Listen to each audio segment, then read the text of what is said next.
con la presentación que usted acaba de hacer, Yulisa, ya ha sido muy buena esa diapositiva que usted ha colocado, muy explicativa de la jornada y la agenda, pero quizás antes pues, de ir profundizando en los temas que ustedes tienen preparados, para mí es un orgullo pues, poder ver que una promoción de sexto año ya para ir a internado esté preparando este tipo de eventos. O sea, son eventos que a pesar de que yo siempre lo he dicho durante todo este año, ninguna de las carreras de medicina en todo el mundo, podría decirles, estábamos preparados para una pandemia como esta. A pesar de que había tiempos de modernidad, de avances tecnológicos, y que cada uno, pues, y una de nosotros ha tenido contacto con la tecnología, la educación en salud, precisamente la carrera de medicina, todavía estaba basada en modelos de estudio antiguos. O sea, nosotros no estábamos preparados para la virtualidad. O sea, nadie en la carrera de medicina estaba preparado. ¿Por qué razón?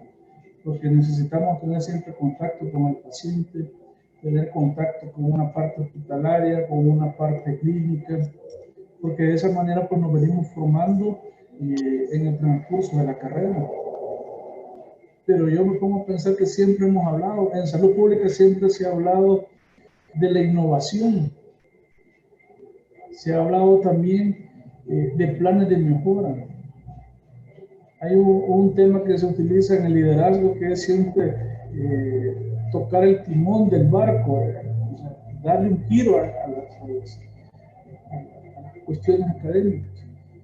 Llegar a un nivel en el que estudiantes de sexto año se han preparado muy bien, haciendo una jornada virtual, nos dice que a un futuro, ya viviendo este presente, pero a un futuro vamos a tener profesionales más integrales en el sentido de que también van a estar preparados para la tecnología.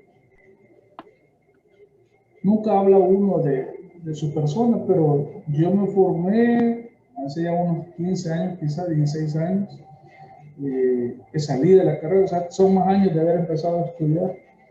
Nosotros ni siquiera teníamos computadoras para hacer los informes, todavía nosotros era a pura máquina de escribir. Nosotros, todos los trabajos se hacían en máquina de escribir, pasábamos desvelándonos ahí, tecleando porque no teníamos habilidades secretariales pues, para escribir. Entonces, el famoso picayelo,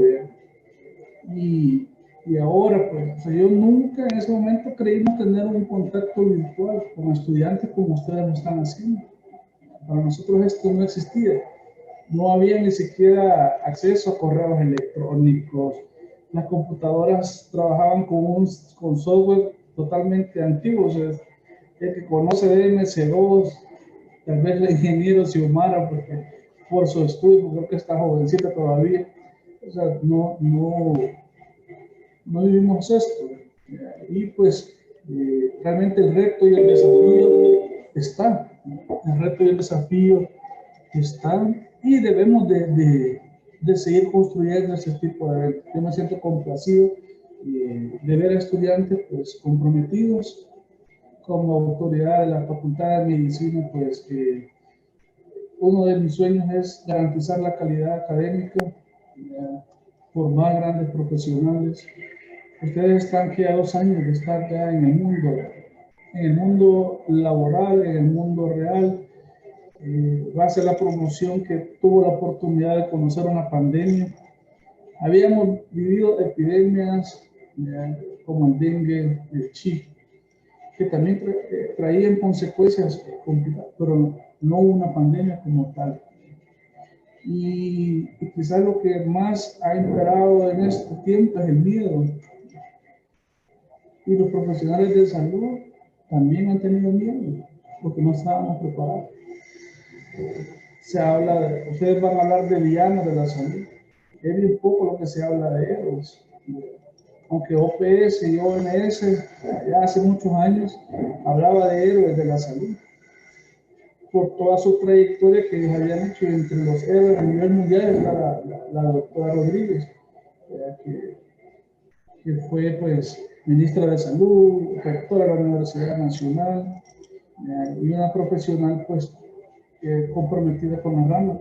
Estaba considerada dentro de héroes por la formación y el trabajo y el aporte que habían hecho a la ciencia y a la academia.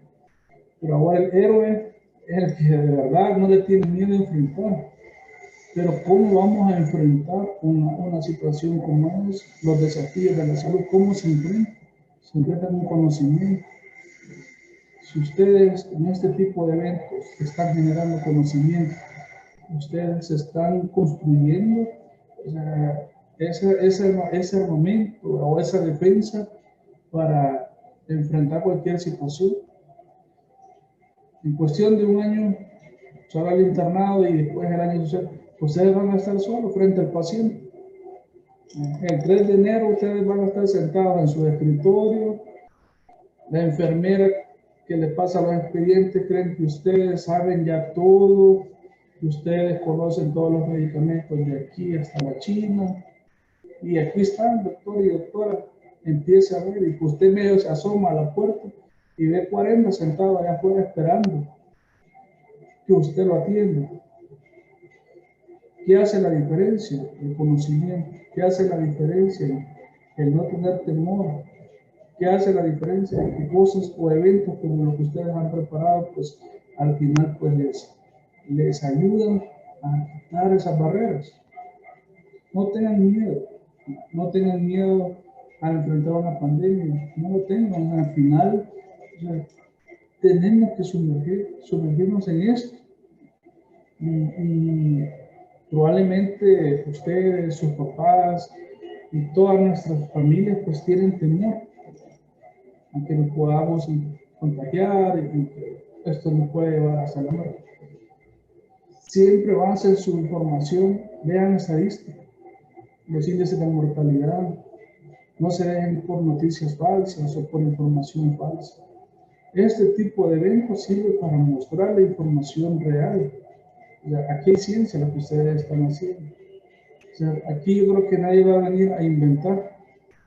Un caso no va a venir a ser inventado, sino pues con la ciencia. Y así es el manejo y así se enfrentan las situaciones.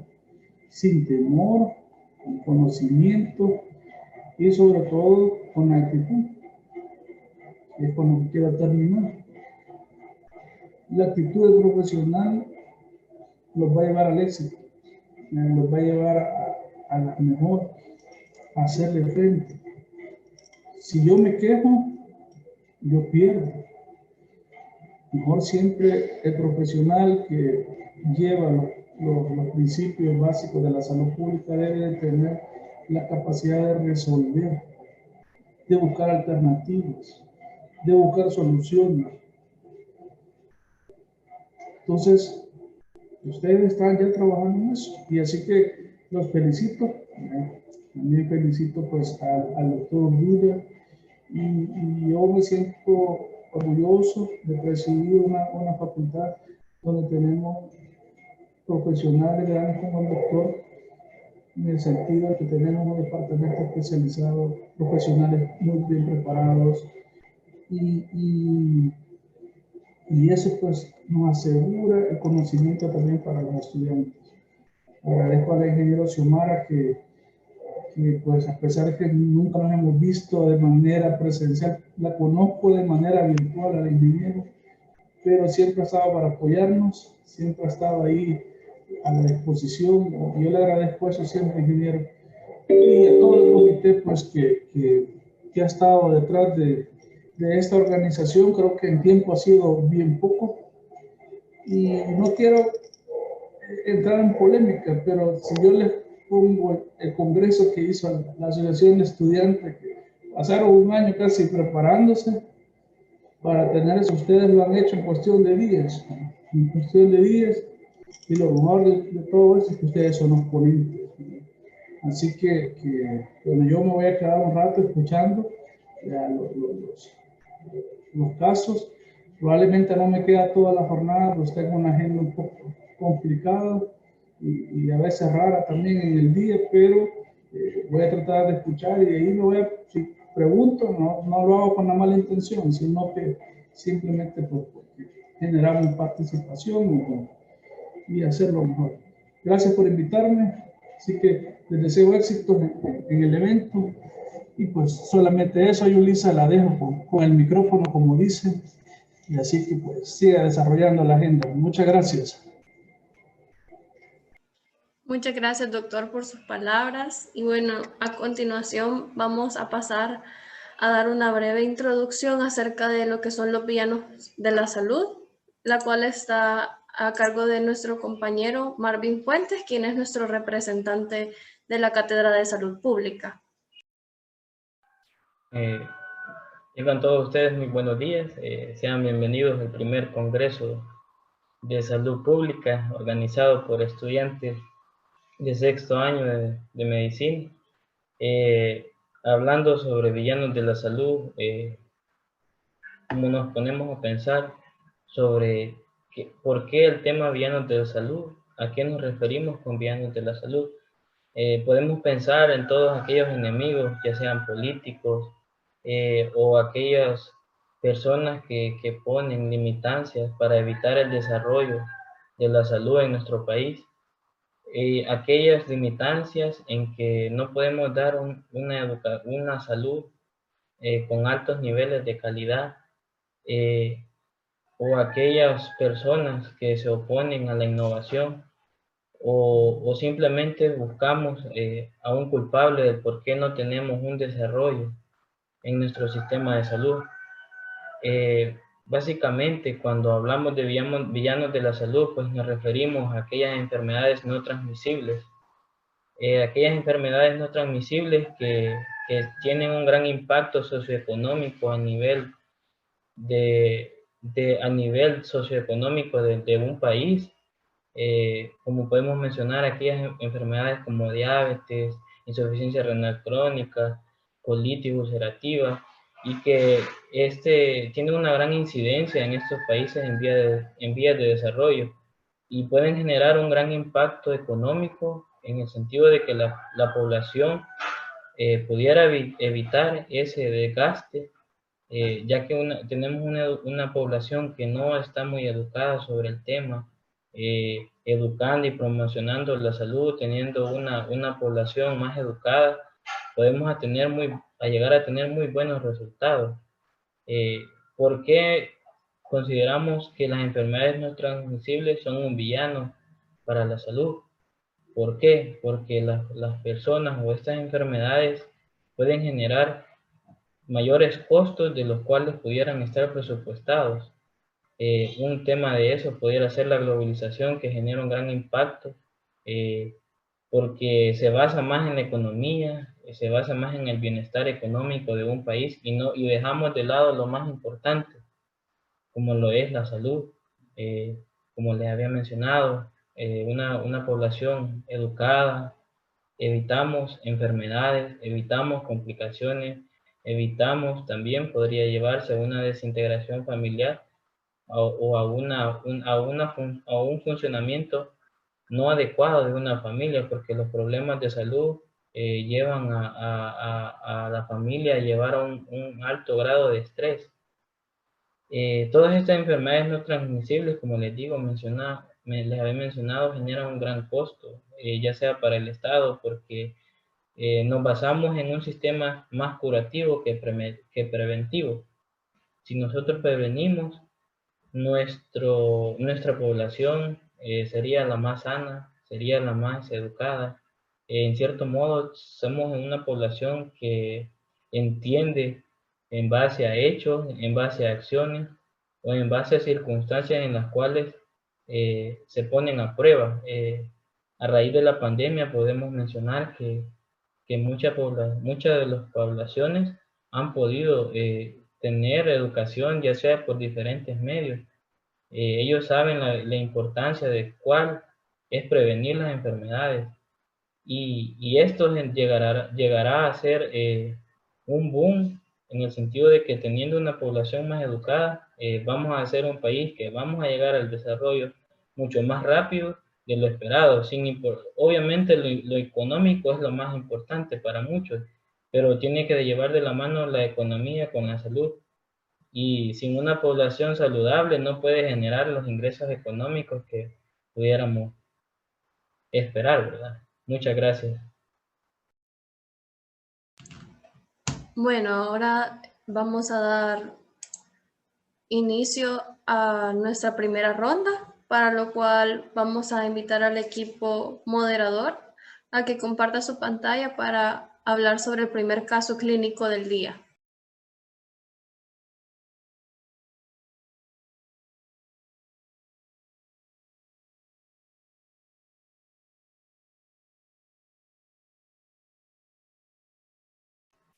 Bueno, vamos a empezar a hablar sobre el caso clínico número 1. Vamos a empezar con lo que es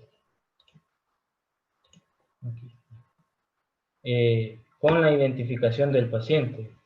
Sabemos que por motivos de confidencialidad, pues no se detalla la identidad del paciente o el nombre.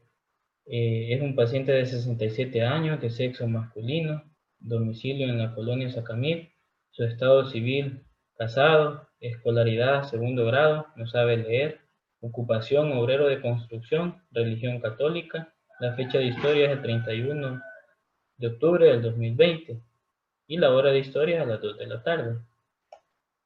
El motivo de la consulta es porque me duele el estómago. En la presente enfermedad es un paciente que refiere que desde hace aproximadamente 9 horas este presenta un dolor abdominal de moderada a fuerte intensidad, de tipo cólico en región epigástrica que se irradia hacia el mesogastrio, acompañado de náuseas y vómitos de contenido gástrico, más o menos una tasa de cantidad en número de 5 ocasiones. El paciente refiere polidipsia como causa aparente o omisión de administración de insulina, se acompaña de polifagia, astenia, sensación de mareo, acúfenos y disnea. El cuadro se intensifica con el pasar las horas, por lo que 1 hora antes de su ingreso acude a la unidad de salud de Sacamil, donde le realizan un hemoglucotest en ayunas, consecuencia de marcación de glucómetro, a razón por la cual fue referido al servicio de emergencia del Hospital Nacional Sacamil. Este niega fiebre, parestesias, entre otras sintomatología, y es tercera vez del cuadro. En los antecedentes patológicos personales, pues padece de diabetes mellitus tipo 2, diagnosticada aproximadamente hace 14 años, en tratamiento con insulina NPH, 16 unidades por la mañana y 22 unidades internacionales en la noche. Tiene antecedentes también de hipertensión arterial diagnosticada hace 8 años, tratada con enalapril, 20 miligramos, una tableta al día. Hospitalizado en 2 ocasiones en el 2014 por diabetes mellitus descompensada. Antecedentes patológicos personales: retinopatía diabética grado 3 no proliferativa moderada, diagnosticada aproximadamente hace 2 años. Un antecedente de infarto agudo de miocardio hace más o menos 1 año, tratado en el Hospital Nacional Rosales. No refiere a alergias, sin antecedentes quirúrgicos de importancia. Antecedentes patológicos familiares: madre con diabetes mellitus tipo 2, padre fallecido con diabetes mellitus tipo 2 e hipertensión arterial, insuficiencia renal. Hábitos: alimentación 2 veces al día, micción de 2 a 4 veces, de 4 a 5 veces durante el día, defecación 2 veces al día, tabaquiza desde hace 20 años, fumando aproximadamente 5 cigarrillos al día, no etilista.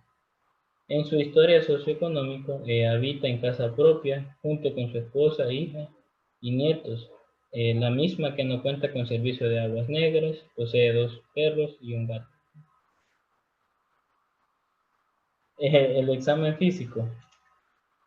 Sus signos vitales, pues presenta una presión arterial de 90 a 60 milímetros de mercurio, una frecuencia cardíaca de 113 latidos por minuto, una frecuencia respiratoria de 25 respiraciones por minuto, una temperatura axilar de 36.8 grados Celsius y satura al 90% en ambiente. En las medidas antropométricas, pues tiene un peso de 68 kilogramos, una talla de 1.68 metros y para lo cual da un IMC de 24.11. En la apariencia general, es un paciente masculino, el biotipo normosómico, cuya apariencia concuerda con edad real, descansa en decúbito dorsal, es poroso, taquicárdico, afebril y tiene una palidez 3 de 4. En el examen físico regional, pues presenta en el examen de cabeza, normocráneo, ojos, pupilas isocóricas aproximadamente de 2 milímetros, normorreactivas a la luz y con reflejo de acomodación. Nariz, fosas nasales permeables sin anormalidades. Oído, conducto auditivo externo permeable sin anormalidades. Boca, mucosas secas y lengua saborral. Cuello simétrico sin adenopatías. Yugulares no ingurgitadas. Tiroides no palpable. Tórax pulmonar y cardíaco. Un tórax simétrico, taquipneico. Se observa patrón respiratorio de Kussmaul, expansión costal simétrica. Percusión resonante en ambos campos pulmonares, sin ruidos adventicios agregados, ruidos cardíacos, taquicárdicos, 110 latidos por minuto. En el abdomen, abdomen plano, peristatismo presente, a la percusión timpánico, blando y depresible, doloroso a la palpación, superficial y profunda en región epigástrica. En extremidades, estas son simétricas, normotróficas y normotónicas. No edema, reflejo osteotendinoso 2 de 4, fuerza 5 de 5. Se observa en pie derecho lesión de Wagner tipo 3 en región dorsal del pie. Pruebas de laboratorio, pues presenta una biometría hemática, leucocitosis de 13.000, neutrófilos del 82.8%, linfocitos de 50.7%, una hemoglobina de 10.3 gramos por decilitro, un hematócrito de 30.5% y unas plaquetas de 157.000. En la química sanguínea, una glucosa de 607.6, urea de 65.6 miligramos por decilitro, creatinina de 2.30 miligramos por decilitro, ácido úrico de 8 miligramos por decilitro y una gasometría con un pH de 7.10, una PO2 de 83.7 milímetros de mercurio, una PCO2 de 24.8 y un bicarbonato de 13.1. El PSA libre, pues 0.036, un PSA total de 0.16. Y en los electrolitos, pues presenta un calcio de 8 miligramos por decilitro, sodio de 130 milismoles por litro, potasio de 3.76 milismoles por litro, cloro de 109.7 milismoles por litro.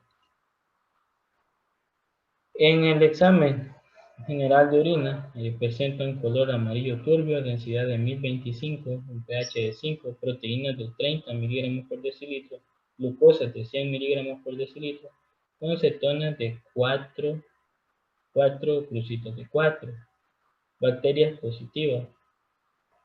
Depuración de creatinina en orina de 24 horas es de 51.5 milímetros por minuto.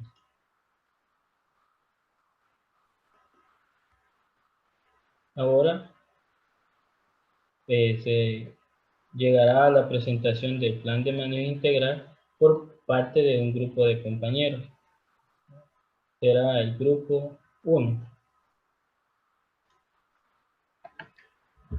Bueno, buenos días a todos. Por parte del equipo 1 nos hemos planteado un plan de manejo desarrollado en base a los 6 pasos de una terapéutica razonada. Para comenzar, nosotros consideramos que no podemos solucionar un problema sin antes haberlo definido. En el caso de este paciente, nosotros definimos varios problemas. El paciente, según el cuadro clínico planteado, está cursando con un cuadro de diabetes mellitus tipo 2 completamente descompensada y que además se ha complicado pues provocándole pie diabético y una cetoacidosis diabética. También detectamos que presenta poco apego al tratamiento y lo que para nosotros es lo más importante es el determinante del estilo de vida, que se vuelve un problema grande ya que el paciente es un enfermo crónico de hipertensión y de diabetes. Y aún así, él es tabaquista, lleva una alimentación inadecuada, tiene un bajo nivel educativo y socioeconómico. Ya teniendo los problemas definidos, yo debo plantearme objetivos terapéuticos, es decir, ¿qué quiero lograr con mi paciente? En este caso, yo quiero resolver la cetoacidosis y el pie diabético. También mejorar el apego al tratamiento, mejorar su estilo de vida y con ello lograr que el paciente tenga un control óptimo de esta enfermedad, que me va a incluir que el paciente cumpla con una dieta estricta para un diabético, que tenga un control diario de glucosa, que idealmente debe ser con un glucómetro, también que deje el tabaco. Pero también debo establecer objetivos terapéuticos propiamente dichos, como el que su hemoglobina glicosilada sea menor a 7%, que tenga una glucosa plasmática capilar prepandrial en niveles óptimos. Estamos hablando de una glucosa de 80 a 130 miligramos por decilitro. También una postpandrial menor a 180. Y algo que es importante y no debemos olvidar es que generalmente estos pacientes tienen más de una enfermedad y yo debo saber controlarlas todas para lograr un estado de salud óptimo. Entonces en él también debo lograr mantener una presión arterial debajo de 130/80, una LDL menor a 100, una LDH mayor a 40, triglicéridos menor a 150 y una creatinina menor a 1.2. Entonces, ¿cómo voy a lograr esto? Sería con el tercer paso de la terapéutica razonada, que es seleccionando y estableciendo un tratamiento. En este paciente no voy a hacer mucho énfasis en cuanto a fármacos, aunque sí lo voy a mencionar, porque el tratamiento de él nosotros consideramos que va mucho más enfocado en mejorar el estilo de vida, o mejor dicho, emplear un estilo de vida adecuado.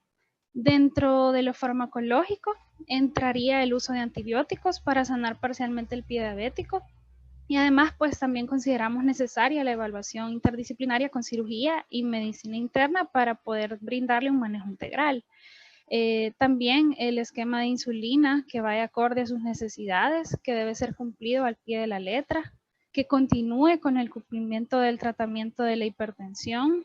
Debemos también establecer controles de creatinina, que sea evaluado por nefrología para poder descartar un daño pues mucho más grave y también establecer un tratamiento para la cetoacidosis como las normas nos lo indican, en el que nosotros debemos confirmar el diagnóstico, realizarle exámenes que nos permitan pues valorar el estado general del paciente, hidratarlo, darle insulina, vigilar glucosa, presión arterial, etcétera. Todo lo que la literatura pues nos dice que debemos cumplirle, nosotros debemos hacerlo. Ahora, en lo que yo quiero hacer énfasis, como les mencioné anteriormente, es en el tratamiento del estilo de vida. Este paciente debe cumplir obligatoriamente una dieta de 1500 a 1800 kilocalorías, que es específica para un paciente diabético. Es sumamente necesario que nosotros, en el caso de que este paciente pues fuera real, yo como médico le haga saber y le explique la importancia de una buena alimentación cuando se padece de una enfermedad como la diabetes. Sin olvidar que pues no es su único padecimiento. Estas dietas generalmente son indicadas también en pacientes con hipertensión, porque como ya todos conocemos, pues son dos enfermedades que comúnmente se encuentran las dos en un solo paciente.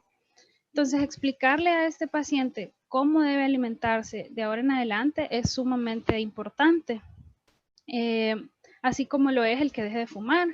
Y quizás no solamente explicarle cómo debe comer, sino hacerle ver que su estilo de vida actual pues no es el más indicado, ya que nosotros consideramos que muy probablemente es el factor más importante y más grande que está provocando que este paciente no mejore y recaiga tantas veces. Como veíamos en el caso, no es la primera vez del cuadro, porque el tratamiento farmacológico pues puede ser el indicado, pero si el paciente no cumple ni lleva un estilo de vida saludable, los fármacos no pueden hacer magia.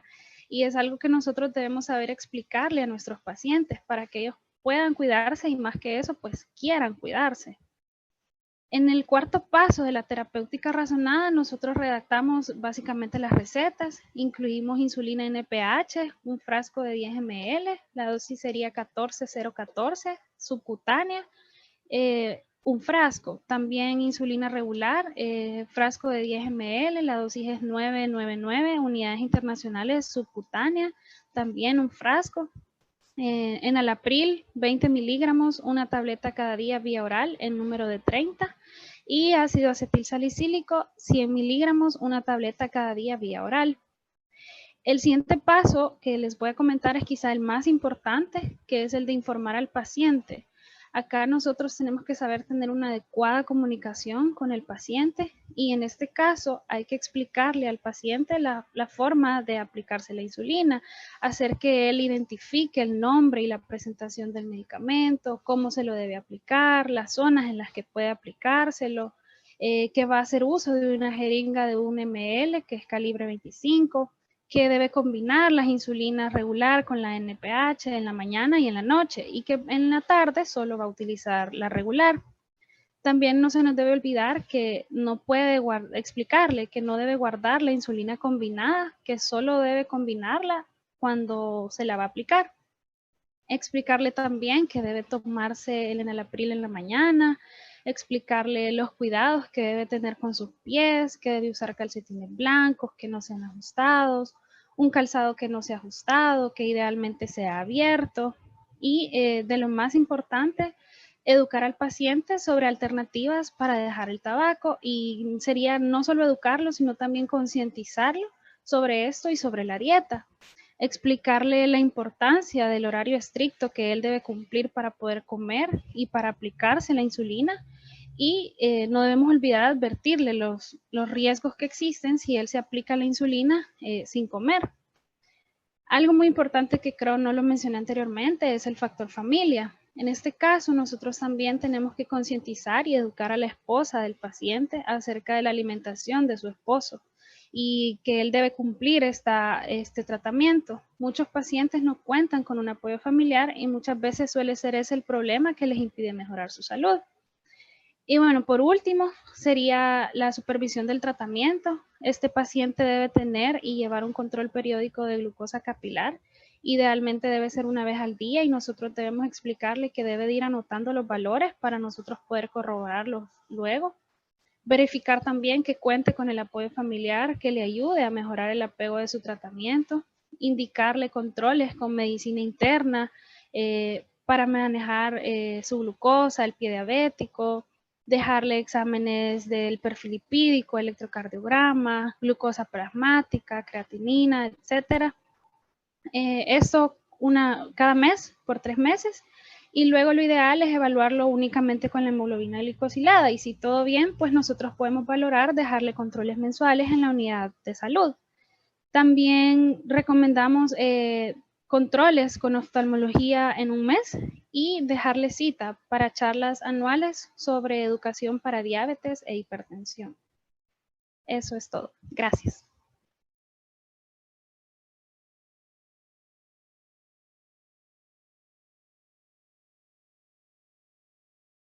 Ahora pasará el grupo 2 a plantearnos su plan de manejo integral del paciente de este caso. Buenos días, vamos a hablar sobre el plan de manejo integral por medio del grupo 2. Tenemos a un paciente real, entonces lo que debemos de hacer es un diagnóstico y un tratamiento oportuno. Lo primero que debemos de hacer es identificar los problemas. En este caso debemos de identificar cuál es el problema que ha traído a este paciente a la hospitalización, a la emergencia. Entonces, vamos a definir los problemas, que es una cetoacidosis metabólica compensada. Además, el paciente tiene una úlcera en pie derecho grado 3 según la escala de Wagner, tiene un diabetes mellitus tipo 2, hipertensión arterial, nefropatía diabética, retinopatía diabética, anemia y una hiponatremia. Para poder tratar a este paciente de una manera adecuada e integral, nos debemos de establecer objetivos, los cuales son principalmente erradicar los síntomas, lograr un buen control metabólico, evitar recidivas, mantener una buena calidad de vida y disminuir la mortalidad de este paciente. Necesitamos dar un manejo adecuado a la sintomatología actual del paciente. Obviamente, de acuerdo con la historia clínica y los datos de laboratorio del paciente, se puede confirmar el diagnóstico de una cetoacidosis metabólica compensada. ¿Qué vamos a hacer con este paciente? Ya que tiene una saturación del 90%, y recordando que debemos de mantener una saturación arriba del 94%, debemos de poner oxígeno suplementario por medio de una cánula nasal. Debemos de reemplazarle líquidos, más o menos de 2 a 3 litros de solución salina al 0.9% durante las primeras 1 a 3 horas. Para de esta manera estabilizar hemodinámicamente al paciente y ayudar con una diuresis adecuada. Cuando ya tenemos una diuresis adecuada y estabilizado el paciente, podemos cambiar el líquido intravenoso por una solución salina al 0.45% con una dosis para mantener al paciente entre 150 y 250 miligramos por decilitros de su glucosa plasmática. Además, debemos administrar inmediatamente una insulina de acción corta endovenosa en una dosis aproximadamente de 0.1 unidades por kilogramo y un acto seguido de 0.1 unidades por kilogramo hora en una solución endovenosa continua. Debemos de mantener a este paciente, esta insulina la podemos administrar inmediatamente, ya que el potasio del paciente está en un rango normal, entonces nos da una pauta para poderlo administrar inmediatamente. Aparte, debemos de añadir potasio en una forma de cloruro de potasio a un ritmo de 10 a 20 ml equivalentes por hora, con el objetivo de evitar una hipopotasemia por el efecto de la insulina. Debemos de mantener todas estas medidas hasta que el paciente se estabilice y se obtenga una glicemia deseada entre 150 y 250 miligramos por decilitro y que se haya resuelto la acidosis. Puesto que el paciente ya lo tenemos hospitalizado, y es cierto que el problema que ahorita está en riesgo la vida del paciente es por la cetoacidosis, pero cuando lo tenemos ya estabilizado, podemos tratar ese pie diabético grado 3 según la escala de Warner. ¿Cómo lo vamos a hacer? Vamos a hacer un desbridamiento quirúrgico en zonas en donde haya celulitis, absceso, osteomelitis o signos de sepsis, y también le tenemos que dar antibiótico al paciente. Una vez ya resuelto todos los síntomas, la crisis, pongámosle así, del paciente, la cetoacidosis diabética, debemos de darle su tratamiento. Pero debemos de indagar si el paciente está en esta recaída porque no se aplicó el tratamiento o porque sí se lo estaba aplicando y no era una dosis insuficiente. Entonces, en este caso, debemos de hacerle conciencia tanto a la familia como al paciente. Si nos dice la familia que era porque no se estuvo aplicando el medicamento, debemos de educarlos y hacerle conciencias de la enfermedad del paciente y en la razón del por qué debe de aplicarse este medicamento de forma estricta. Si en dado caso el paciente nos dice que sí se estuvo aplicando su medicamento y está con una recibida, quiere decir que ese tratamiento no es específico para ese paciente. Entonces debemos de cambiar. Recordando que el paciente tiene que estarse aplicando su insulina NPH 16 unidades en la mañana y 22 unidades internacionales en la noche. Además, debe estar controlado con su presión arterial por medio de la enalapril, 20 miligramos, una tableta al día. Aparte, le debemos de agregar aspirinita a este paciente en una dosis de 100 miligramos. ¿Por qué se la vamos a agregar? Hace más o menos un año tuvo su primer infarto y aparte tiene comorbilidades que pueda presentar otra recibida. Entonces, debemos de darlo. Y aparte, dada la condición del paciente y las enfermedades concomitantes y la edad, debemos de agregar una estatina. En este caso, podemos agregar una atorvastatina de 20 miligramos al día para evitar una futura complicación. El paciente tiene nefropatía y tiene retinopatía diabética. ¿Cuáles son el tratamiento para estas dos complicaciones crónicas de la diabetes? Su tratamiento va a ser estar controlado de la glicemia y de la hipertensión. Ese es el tratamiento para él, ya que ya tiene una complicación crónica. En el caso de la nefropatía diabética, dada la filtración glomerular, nos cae en un estadio 3B. Entonces debemos de referir a este paciente con un nefrólogo para que lleve el control adecuado de su nefropatía. Cuando ya sabemos qué medicamentos le vamos a dar a este paciente, debemos escribir la receta. Debemos recordar que este paciente no sabe leer. Por ende, debe de ser como una receta un poco más dinámica. En el caso de la insulina, que la vamos a aplicar tanto en la mañana como en la noche, podemos hacer inclusive hasta solecitos, un sol, para que el paciente sepa que se lo debe aplicar en la mañana, una luna, que el paciente se lo sepa aplicar en la noche. De igual forma con la aspirina y con la torvastantina, que esas se deben aplicar en la noche porque normalmente en la madrugada son donde se dan los eventos cerebrovasculares. Entonces, el otro paso es dar información, instrucciones y advertencias al paciente y a la familia. Recordemos que la familia juega un rol tan importante para que los pacientes con enfermedades crónicas tengan un manejo adecuado de su enfermedad. Deben ser el mayor apoyo para estos pacientes. Los debemos de educar para que ellos sean los principales en dar una sintomatología. Si el paciente tiene una sintomatología, ellos sepan que esa sintomatología para el paciente está poniendo en riesgo su vida. Entonces, deben de acudir inmediatamente a un centro asistencial. Debemos de concientizar tanto al paciente y a la familia sobre la enfermedad, explicarle al paciente y a la familia cuáles son las complicaciones tanto agudas y crónicas de esta enfermedad, educar sobre la importancia del cumplimiento de un tratamiento de manera rigurosa, enseñar al paciente y a la familia a identificar signos y síntomas de las complicaciones de una manera oportuna. De esta manera vamos a evitar complicaciones futuras de este paciente.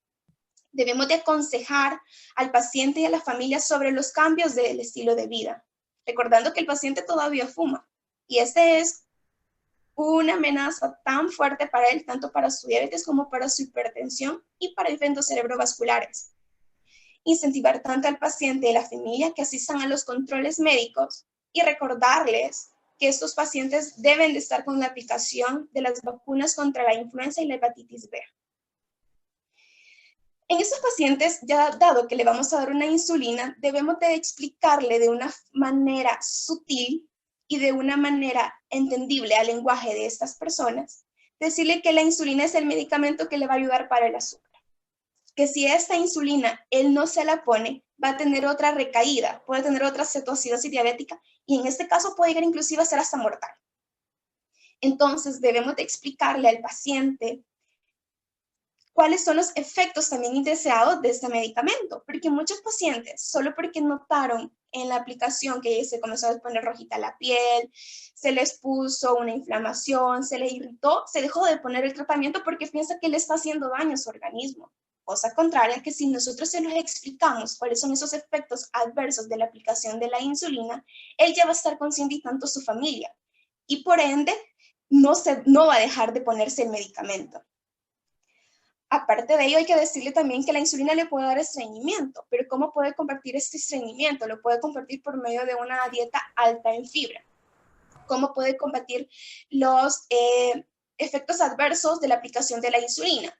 Le podemos decir que él lleve candelerizado, digamos, el día lunes se pone la insulina en el abdomen, el día martes se la pone en el muslo, el día miércoles se la pone en el brazo. De esta manera va a tener una rotación de los sitios de aplicación de la insulina para evitar los efectos adversos de esta en el sitio de inyección.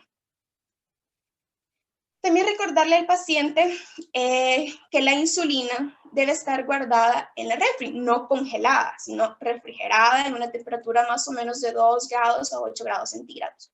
Pero si el paciente no cuenta con una refrigeradora, ¿qué le vamos a decir? Le vamos a decir que el frasquito debe estar siempre en su caja para evitar una exposición directa al sol. Porque si hay una exposición directa al frasco de la insulina, esta ya no va a ser adecuada, se le pueden hacer grumos, entonces ya no se la va a poder aplicar al paciente. ¿Cuál es una área un tanto fresca, más o menos de unos 29 grados centígrados?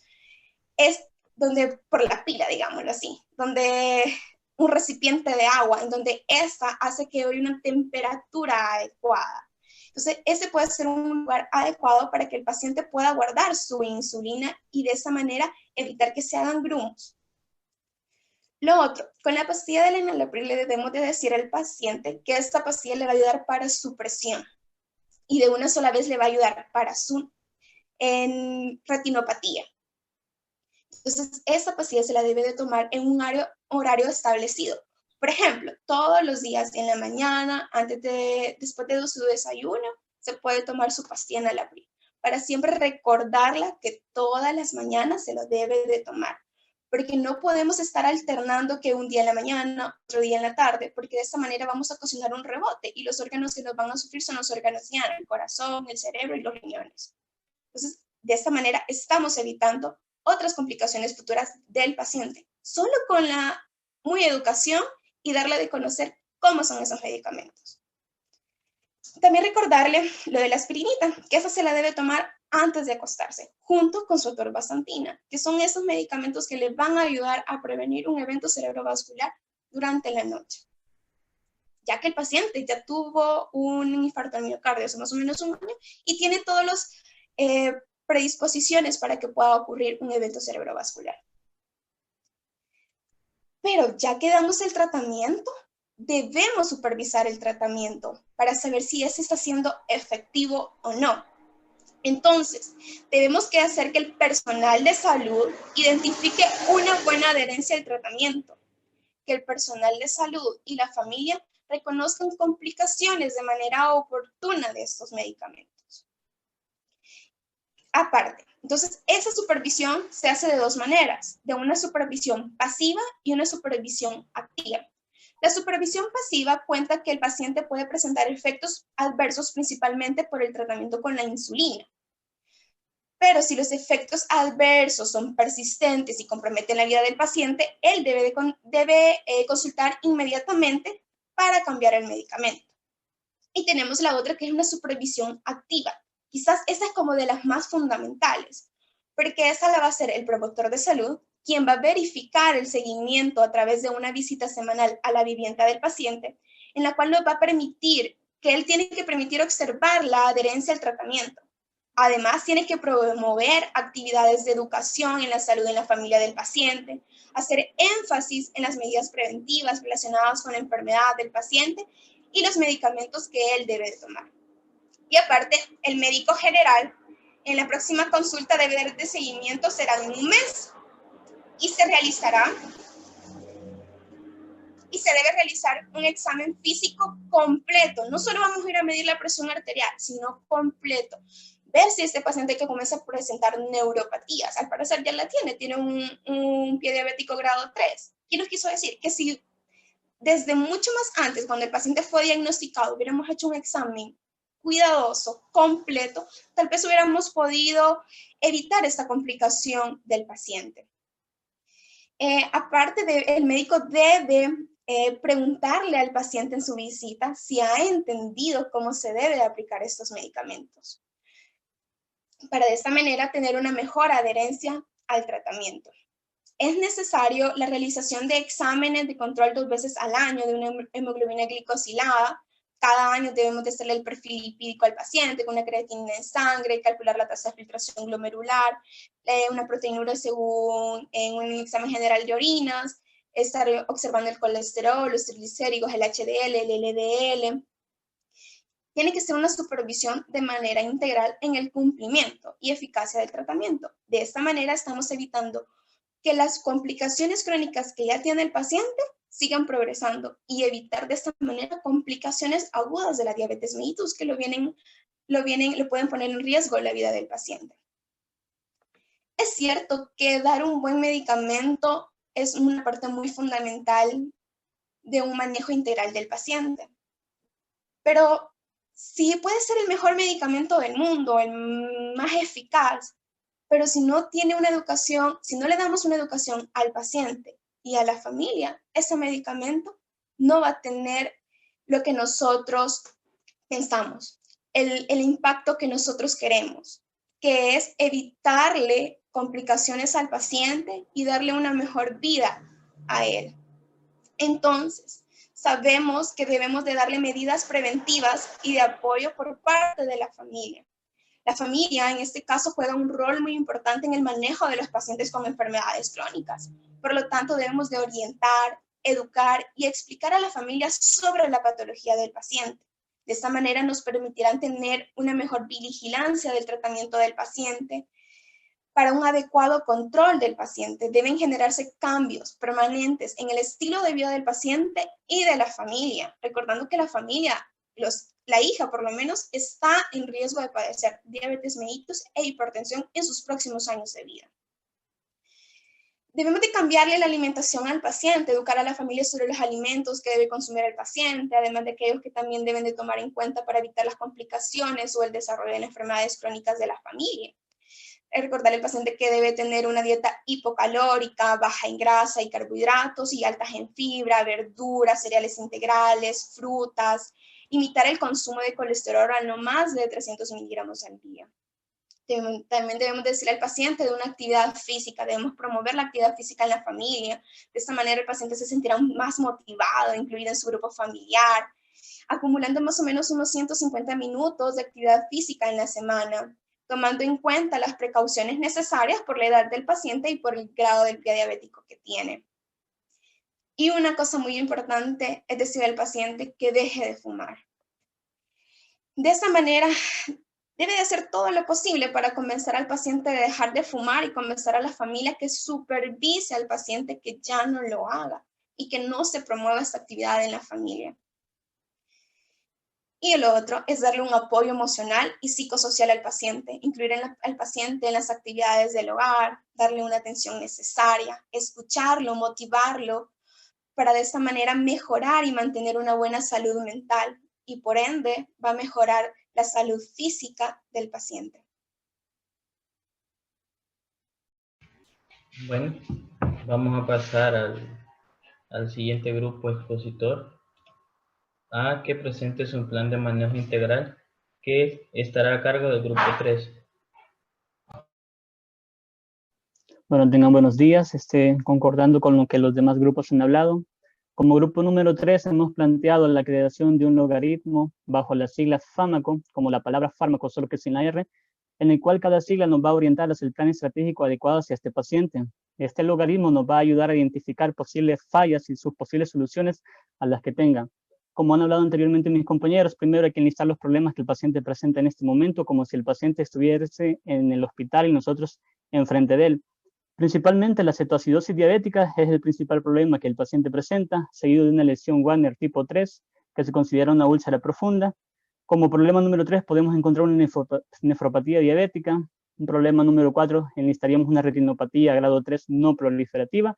Y el problema 5, que es el que nos va a ayudar a que si lo solucionamos tanto con el nivel de glucemia, el nivel de presión arterial, nos va a solucionar casi que todos los problemas.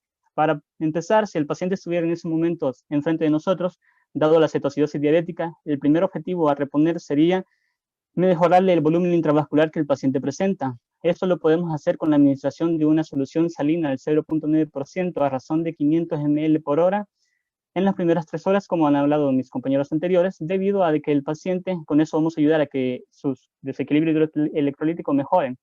También el déficit corporal total de agua que el paciente presenta no es el adecuado según la osmolaridad, por lo que le vamos a hacer un pequeño cambio cuando veamos de que gracias a la solución salina del 9% haya mejorado su nivel de diuresis y sus signos vitales que nos indiquen un estado hemodinámico favorable.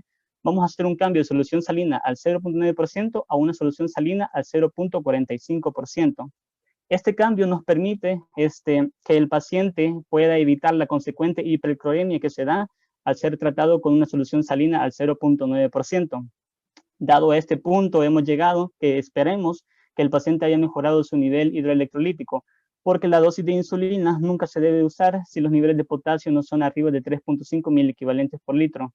En este momento de la administración de insulina es recomendable la administración de una insulina tipo corta, debido a como la regular, debido a que esta nos garantiza un ajuste de dosis en respuesta al paciente como vaya reaccionando al tratamiento, y también de que tiene una mayor distribución por el organismo. La dosis de insulina en este paciente sería a nivel hospitalario de 100 unidades en 100 ml de solución salina al 0.9%. Dada esta corrección de insulina, es necesario también evaluar los niveles que pueden, los factores de riesgo al tratar insulina, como es la hipoglucemia, por lo que podemos tratar también a través de una solución glucosada al 5%, como una bomba aparte a razón de 50 a 100 ml por litro. Es necesario también vigilar los niveles de potasio. Tenemos que agregarlos a una razón de 10.000 equivalentes o 20.000 equivalentes por litro a los líquidos ya establecidos, debido a que cuando administramos insulina, esta tiende a desplazar el electrolito hacia el interior de la célula. Otra de las características que presenta el paciente es un desequilibrio ácido básico. No es recomendable en este momento corregir el bicarbonato y el nivel de fosfato, debido a de que el paciente no presenta los criterios que se hacen para evaluar estos cambios. En cuanto al pH, el paciente, bueno, no tiene un pH menor de 6.9. El bicarbonato se recomienda solo administrar cuando está abajo de 5 miliequivalentes por litro. Así de que en cuanto a la corrección, esperamos que tanto la reposición de la volemia, volumen intravascular y la insulina haya completado por lo menos la primera fase o el primer problema, que sería la cetoacidosis diabética. Siempre con la farmacoterapia, que es la primera letra de nuestro logaritmo, tenemos que tratar la lesión Warner tipo 3. Sabemos de que es una úlcera profunda, en el cual lo primero que vamos a hacer es la identificación de áreas donde haya celulitis, absceso o osteomielitis, haciendo un debridamiento quirúrgico. Con la posterior biopsia, puede ser biopsia percutánea o una biopsia quirúrgica, y un tratamiento empírico a base de antibióticos mientras esperamos un estudio bacteriológico que nos permite identificar los patógenos más frecuentes y los tratamientos más específicos, que suelen ser cefalosporin de primera generación, clindamicina, ampicilina, incluso ciprofloxacino. Luego de que el paciente haya recuperado su estado y pasado el procedimiento donde se le hará una reconstrucción vascular, es necesario hacer las medidas antisépticas como el uso de vendajes, lavados periódicos con sus curaciones en el hospital, y luego explicarle al paciente de que en cuanto a su calzado es necesario de que sea abierto mientras la lesión se restablece, y de que use calcetines blancos, debido a que la mayoría de pacientes diabéticos tienen una neuropatía diabética que les dificulta la identificación de lesiones a nivel traumático de miembros inferiores. Es por eso que la utilización de calcetines blancos va a identificar cuando tenga una herida, debido a que su trabajo es de construcción, y así identificar y que no el pie diabético avance un grado más. En cuanto a la nefropatía, que es el problema número 3, si logramos los objetivos de la presión arterial recomendada en pacientes diabéticos, los cuales dictaminan que la presión debe ser a un nivel de 130/80 milímetros de mercurio abajo de prácticamente que controlamos la nefropatía. Esto podemos hacerlo con 2 familias de antihipertensivos, los cuales son los IECA y los antagonistas de los receptores de angiotensina. Podemos usar segundas elecciones como podrían ser los diuréticos, también los bloqueadores de los canales de calcio, nunca utilizados solos, sino solo acompañados de una de las 2 familias antes mencionadas. En cuanto a la retinopatía que presenta el paciente, es una retinopatía no proliferativa. Si controlamos la presión y el nivel de glucemia del paciente, cuyo objetivo es mantenerla abajo de 7, una hemoglobina glicosilada abajo de 7, prácticamente que la controlamos. Pero si queremos evitar de que esta retinopatía avance, hay una recomendación de usar fenofibrato con una estatina para evitar de que la retinopatía pueda llegar a proliferativa y con la consecuente tratamiento de una fotocoagulación por láser.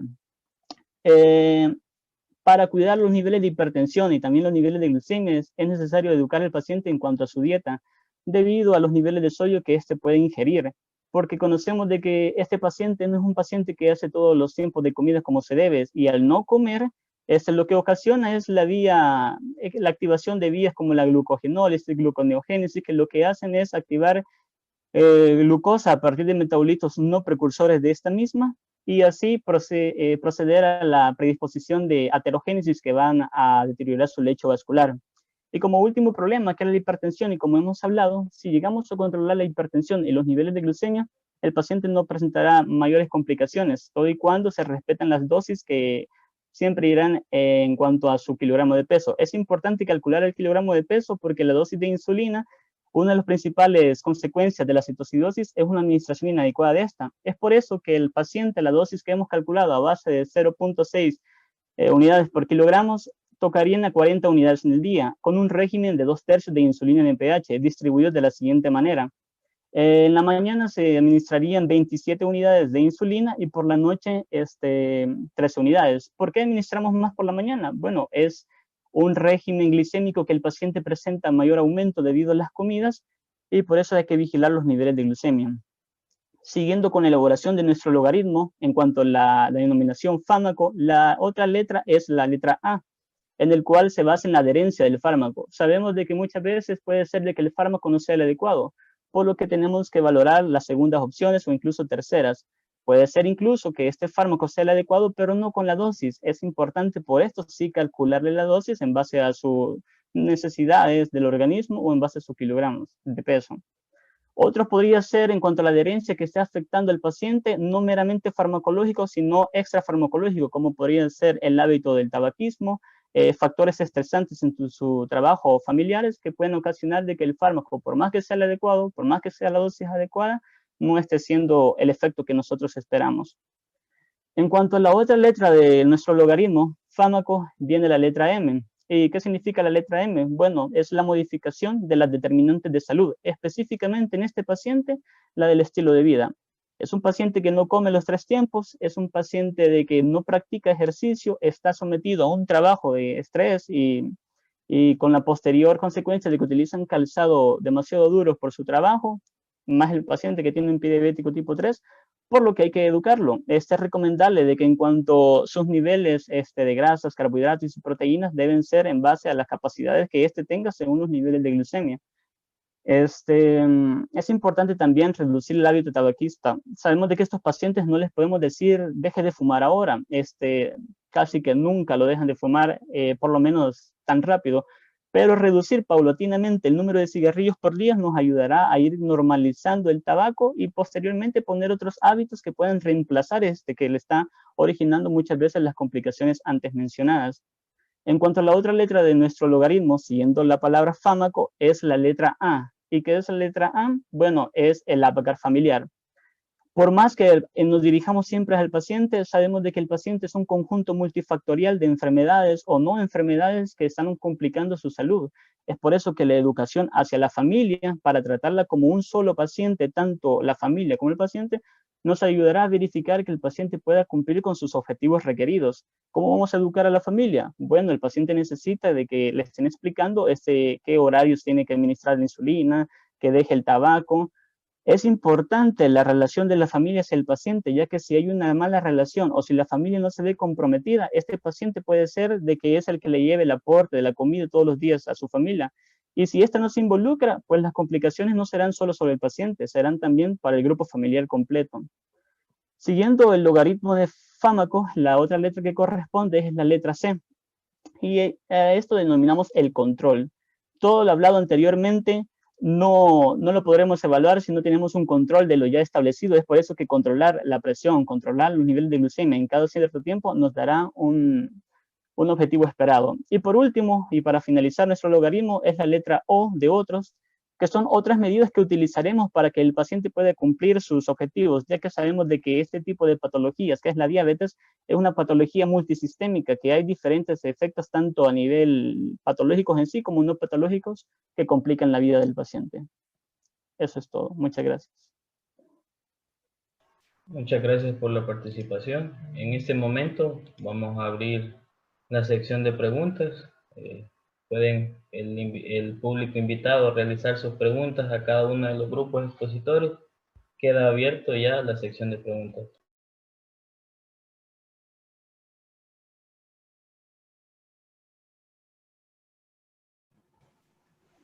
Buenas, yo quería hacer una pregunta para el grupo 1.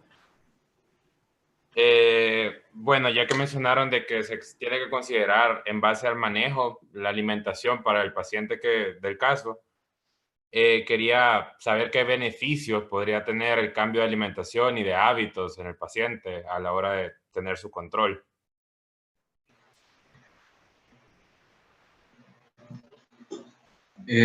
Respondiendo a tu pregunta, se sabe de que llevar el control de la insulina, su control con aspirina, estatinas, está bien y todo, siempre y cuando lo haga de una manera adecuada, pero también acompañado de una buena alimentación, porque el ajuste de insulina nosotros lo hacemos acorde a la alimentación del paciente, pero si el paciente comienza a sufrir un excesivo aumento calórico diario, no va a hacer efecto el tratamiento insulínico.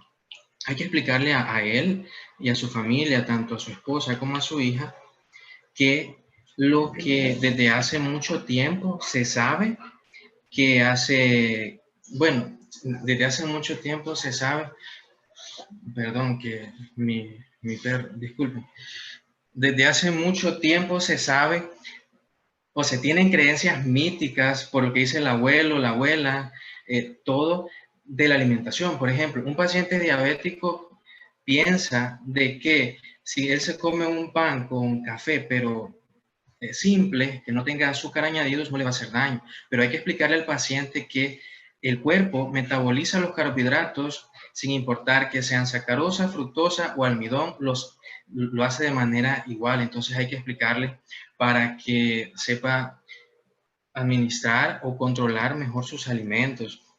También hay que explicarle si el paciente, después de tratarle su pie diabético, puede realizar ejercicio, ya que fue un grado 3, se le explica la forma en que lo debe de hacer, se le explica que no debe de ser un ejercicio tan extenuante debido a que ya tiene una retinopatía y esto puede generar una complicación de la retinopatía y también del pie diabético si lo hace de manera extenuante debido a que él tiene eso, pero le va a ayudar.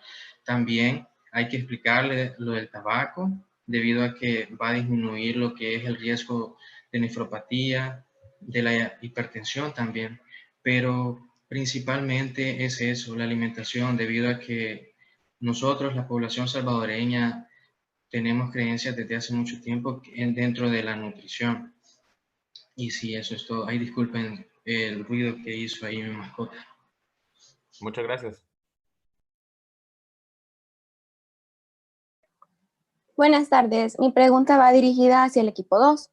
Dentro de los objetivos que ustedes plantearon en el plan de manejo integral ese día, mencionaron varios objetivos, pero ¿cuál de todos esos creen ustedes que es el objetivo al que deberíamos hacerle un principal énfasis que se debe cumplir, o cuál creen ustedes que debería realizarse primero? Buenos días, respondiendo a tu pregunta, nos basaremos principalmente en el primer objetivo específico, que consiste en educar al paciente y a la familia sobre la importancia del manejo integral de la enfermedad, porque como mi compañero lo ha mencionado, a veces la mayoría, ¿verdad?, de pacientes normalmente ya están de edad avanzada, por lo tanto tienen hijos que corren un gran riesgo de padecer dicha enfermedad. Entonces, si se motiva primero a la familia y al paciente de conocer primeramente la enfermedad, la importancia de su tratamiento y el cambio en su estilo de vida, está comprobado que el ejercicio y una dieta, como mencionábamos, ¿verdad?, puede cambiar el curso de la enfermedad o mejorar, en este caso que ya el paciente la tiene, mejorarlo y también ayudar conjuntamente, ¿verdad?, con el tratamiento de la insulina a poder disminuir y cumplir los niveles de glucosa que se requieren en el paciente. Al igual, por ejemplo, si solo se le dice al paciente que cumpla una dieta equilibrada, que cumpla horarios, pero si se incluye a la familia, el paciente se va a sentir motivado de comer con todos sus hijos a una hora establecida, cumplir su tratamiento a la hora que se le pone. Entonces, también se va a ayudar, igual decirle, vaya, papá, por un ejemplo, papá, vamos a hacer ejercicio, o mamá, vamos a hacer ejercicio, y ir juntos en familia. El paciente se va a sentir, uno, bien emocionalmente y también motivado a cumplirlo. No es que él solito, ¿verdad?, voy a ir y ¿qué voy a hacer? O sea, creo que incluso nosotros a veces nos sentimos motivados cuando alguien más va con nosotros a realizar ciertas actividades. Entonces, eso, incluir en el plan de manejo siempre a la familia, porque al igual, con el tiempo, va a favorecerlos a todos.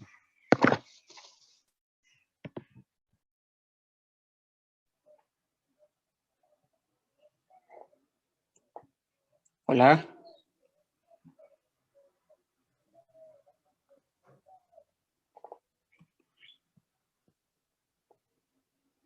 Hola, hola. Te escuchamos, Mario. Oh, perdón. Creí que no me escuchaba. Nosotros como equipo 11 también tenemos una pregunta para el equipo 3, que ¿cuáles serían las indicaciones que le daría al paciente para una administración adecuada de insulina y para una mayor respuesta farmacológica? Bueno, como ya vimos en el caso del primer problema que presentó el paciente, siendo la cetoacidosis diabética, la principal causa de este tipo de complicación es una administración inadecuada, una dosis inadecuada de insulina. Muchos pacientes diabéticos se administran la insulina en el mismo lugar de aplicación, ocasionando una atrofia sobre este lugar y con la consecuente administración inadecuada de la insulina. Es por eso que hay que explicarle al paciente que, en primer lugar, como mis compañeras trataron de comentarles anteriormente, la preservación que se tiene que tener del tratamiento. Y en cuanto a la aplicación, explicarle, ¿verdad?, de que tiene que ir rotando las áreas de aplicación, siendo el abdomen el área con mayor reabsorción de esta insulina, luego pasarla a la siguiente dosis, que sería en la noche, ya sea en el glúteo, en el brazo. Y en cuanto a la aplicación, de que el paciente, si es en el caso del abdomen, de que tome su abdomen, introduzca completamente la aguja, administre la dosis de insulina y espere, bueno, y que cuente 10 segundos. Pasado estos 10 segundos, puede retirar la aguja y que no trate de aplicarla siempre en la misma área porque se originan bultos, áreas de atrofia dérmica, por lo que hacen de que la insulina no se pueda reabsorber y, bueno, nos va a estar dando entonces las mismas complicaciones que el paciente presentó. Ok, muchas gracias. Bueno, gracias a todos por su participación y también al público por la atención. Damos por finalizada nuestra primera ronda y queremos invitarles a que sigan con nosotros en nuestra segunda ronda que iniciará a la 1:30 p.m. A partir de este momento vamos a dar un receso. Muchas gracias por acompañarnos y los esperamos más tarde.